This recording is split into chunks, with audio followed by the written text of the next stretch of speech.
هر کور مکتب د نن زده کړه د سبا ویاړ. السلام علیکم. د هر کور مکتب ګرانو زده کوونکو ستړي مسئ. د دوهم ټولګي د ریاضي مضمون څلور پنځوسم لوست ته ښه راغلاست. د نن ورځې د درس موضوع مو د تقسیم د عمليې د مفهوم پېژندل دي.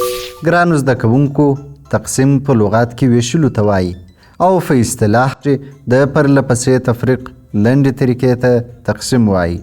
تقسیم ته په پښتو ژبه کې ویش یا ویشل وایي. په انګلیسي ژبه کې تقسیم ته ډیویژن وایي. ډیویژن د ویشلو او تقسیمولو معنا لري.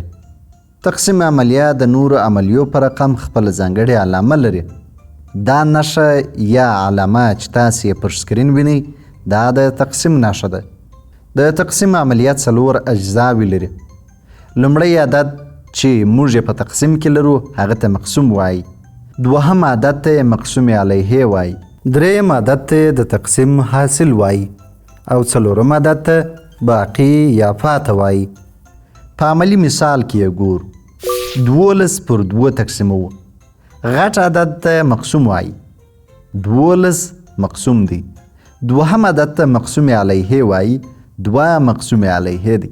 که 12 پر 2 وویشو 6 رسیږي. دا 6 ته د تقسیم حاصل وایي. د لیکلو طریقه یې داسې ده. 12 تقسیم پر 2 مساوي کیږي په 6 سره.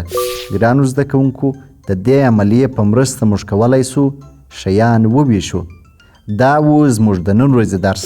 په راتلونکي درس کې به دا زده کړو چې د ضرب او تقسیم ترمنځ څه ډول اړیکه موجوده ده. په مخه مو ښه